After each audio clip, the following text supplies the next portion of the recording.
I am Rose Hayden with Hunt Regional Healthcare, and today we are with Dr. Alfredo Garmendi, and he is a cardiothoracic and vascular surgeon here with Hunt Regional Medical Partners. Today we're talking about vein disease. So first of all, what is vein disease? It's a broad topic, but the most common reason people talk about vein disease is because of venous insufficiency in the legs. Right? It's the job of the arteries to bring fresh blood down to the legs, and the veins to bring the used blood back up to the heart. And as time goes by, the veins start to wear out and they don't do their job as well as they used to. It's because of the elasticity of the tissue. It's like any elastic, like an old pair of socks or an old pair of underwear. Eventually the elastic gives way. And with veins, when the elastic gives way, blood tends to pool up in the veins, and that causes pressure because blood's full of iron, and so it's a very heavy liquid. And so it causes the pressure in the little veins that feed into the bigger veins to start to get bigger and become varicose, or to start to blossom and have those little telangiectasias or spider veins that annoy people so much. So that's the majority of what we see. There are other issues in venous disease as well, but those tend to be a lot more rare. Okay, what are the symptoms? Well, when your veins don't work as well as they used to, what happens is as the blood fills up in there, you tend to get swelling because veins aren't made out of copper or PVC, so the water portion tends to ooze out into the fat. And as the water portion oozes out into the fat and into the skin, you start to get swelling in the legs. And that's extremely common. Most people have swelling in their feet at the end of the day. And so putting them up helps them feel better, obviously. But that swelling causes a number of other problems. Over time, the swelling and unswelling, because when you go to bed at night, the swelling goes down. When you elevate your legs, the swelling goes down. But the ebb and flow of that swelling causes chronic inflammation and changes, right? That soft tissue being full of water, edema, causes the skin not to get enough oxygen. Even though your arteries may be doing a great job in delivering oxygen to the body, it gets trapped in that edema and that soft tissue swelling, and so the skin doesn't actually see the oxygen, and so the skin starts to get really rough and it starts to fall apart, and you'll get ulcers. And people who develop ulcers, that's end-stage venous disease, really do have a problem with that because of all the swelling, it doesn't want to heal. And once you get rid of the swelling by treating the diseased veins, you'll see these people heal up quite rapidly. Wow. It's almost a miracle because they start seeing these sores start to dry up and then shrink, and as the swelling in the legs go down, it kind of progresses at a rapid rate, and it's really gratifying to see.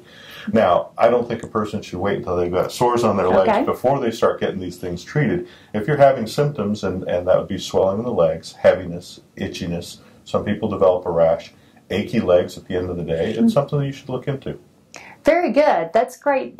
Great description. I appreciate that. So what are the treatments? Well, the first treatment is compression. I wear compression stockings myself because I'm up on my feet all day as a surgeon, and that happens with teachers, barbers. Anyone who's up on their feet all day long is somebody who really should wear compression. And in fact, I think if you're an upright walking human being, you should probably wear compression. But that's just my bias. That's one of the more important mainstays of treatment. Even if you do venous surgery, you come to me or someone else and you have your veins treated, compression is a very helpful adjunct afterwards, because today you might have one or two veins that are worn out, but 5 years from now you can have more, and 10 years even more. And so if you continue to wear compression even after you've had your treatments, I think you're going to get the maximum amount of benefit from it. Another treatment is elevation of the limb. That just helps the water run downhill, so to speak, and get back into your chest and into your abdomen where it belongs, so that your heart can recirculate all of that. And elevating your legs feels good at the end of the day, and that's why, because it helps release some of that edema and some of that pressure. Another treatment would be closure of the veins that are affected. You can't fix deep veins. The best thing you can do for deep veins is exercise and strengthen the muscle tone in your legs. To that end, squats are a really good exercise because it strengthens your calf muscles, your thigh muscles, and your buttock muscles, and that helps the deep veins work better. The superficial veins, which are underneath the skin, you can't exercise to get those better. The only thing you can do really is compress them from the outside or close the veins that aren't working properly. And the way we close them, the way I like to close them, is by putting a catheter inside that gets very hot, and it burns the vein shut, it turns it into a band of scar tissue. Right. Now the blood still will return to your heart because the deep system is wide open, and we don't mess with the deep system. And other veins that are superficial veins are still working, and blood will still return to your heart like it's supposed to. But when you close those veins that are incompetent and no longer working, that's when you see a lot of the benefits. So those are the major treatments. One of the biggest things that you can do to help yourself, and I'm guilty of this too, is lose weight. Because the more weight we carry in our midsection, the more pressure there is on the main vein in our abdomen and on the big veins down in the pelvis, and that causes a lot of back pressure in the legs. So if you can lose weight, it's very helpful. Okay, very good. Good Thank tip. you. I appreciate that. And sometimes vein issues tend to be only cosmetic or appear to be only cosmetic. Can you help these patients as well? Yeah, certainly cosmesis is an important part. I think a woman with very lovely legs and wants to wear the real pretty shoes that they do. That's why we're in Texas, right? We can show our legs. Yeah, I think if you want to come in and have us help you with those spider veins, we're more than happy to do that for you. And I know a lot of people, especially in the heat here in Texas, don't want to wear the stockings. I'm a guy who used to wear sandals all the time. But since my veins started giving up, I've had to wear the compression socks. And for me, it's a good trade-off. And I would encourage everybody to give it a try, especially if you have a job that's put you at risk of developing venous insufficiency, or if you have a family history of it as well. There are a lot of people who can look at their mother or their grandmother and see that they had a lot of problems with their veins and can anticipate that it's going to be an issue for them. And try using compression, especially if you're indoors.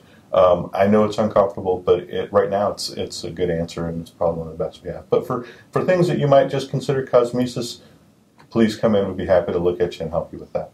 And speaking of compression socks and garments, they actually have different strengths, right? Some people complain about the fact they can't pull them on, that it's a little too hard, but I think you can get different strengths and thicknesses and maybe start with a lower strength and work up, or how does that work? That's a possibility, but for the most part, most people want 20 to 30, which is firm compression, is what it'll say on the box when you get it at Walgreens or CVS, or if you're the kind of person who wants to get online and look on Amazon and see if you can find something. You're surely going to find 20-30s or firms. That's the strength we usually recommend. Some people require 30-40. Some people require special devices, and we can help you get those devices.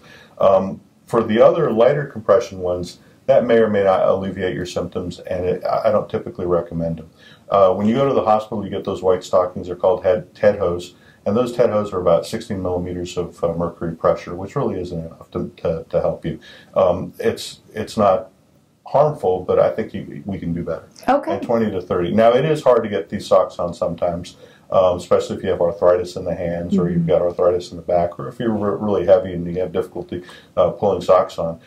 There are a number of adjuncts that are available, little braces that you can load the socks on and slip your foot in. And there's also other little tricks that you might find if you Google it up and look on YouTube. You'll see some videos of some handy tips on how to slip those things on. I bet you're right. Yeah. And so we talked before about poor circulation. How can poor circulation affect your health? Well, again, circulation it's actually a three-pronged situation or issue, I guess I should say. Arteries bring fresh blood, and a lot of people in this area, and smokers and diabetics, have problems with their arteries getting blocked, and that's not enough fresh blood getting down to the legs or to other parts of the body, the heart, the carotid, which the artery that brings blood to your brain.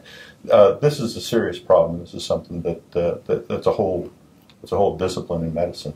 Then, of course, there's the veins, which are trying to use blood back to the heart, and of course, as I mentioned, the veins and the arteries, they're not made out of copper, they're not made out of PVC, and water leaks out. And that water is typically gathered up by the lymphatic system, and that helps bring it back to the venous system. So all three of those things can be diseased. All three of those things can be a problem. I would have to say that the most common problem is going to be venous insufficiency. A very common problem is going to be arterial insufficiency. And a rare problem would be lymphedema or lymphatic disease, but that happens as well. Okay, very good. And also with maybe non-healing wounds. You've seen that as well. All three of those things can cause problems with non-healing wounds. Okay. No question. Very good, very good. And how can a patient come to you for treatment? Is a referral required? You know, that's a good question, and I don't honestly know that I think people can be self-referred. You know, if you want to come to the office, give us a call and line up an appointment. We'll be happy to see you. And if it's something that I can help you with, I'm certainly going to help you. If it's not anything I can help you with, maybe it's some other issue that you have going on, then I'll try to get you to the proper specialist.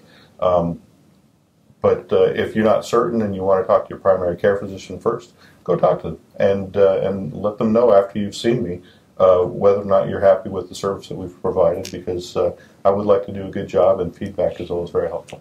Absolutely. Absolutely. So you are new to the Hunt Regional Healthcare System, and we are thrilled to have you on board. Well, thank you. Because of your expertise, we're allowed to offer some services that we weren't able to offer before. Tell us a little bit about that. Well, I'm a thoracic surgeon. I mean, that's my training, right? So what that involves is after college, you do 4 years of medical school, 5 years of general surgery training, 2 years of thoracic residency, which is heart surgery and lung surgery, esophageal surgery. And then I did an additional year of minimally invasive thoracic surgery because I like doing big operations through little incisions. But when you're in a small community, and I have a family and I like my kids to be in a small town, I like that environment. It's just part of who I am. I don't want to be in a big city. Being close to a big city is nice, but I don't want to be in a big city. You got to be able to be a jack of all trades, and so there's a lot of work in venous disease. There's a lot of work in arterial disease, and as a result, I do those kind of procedures as well.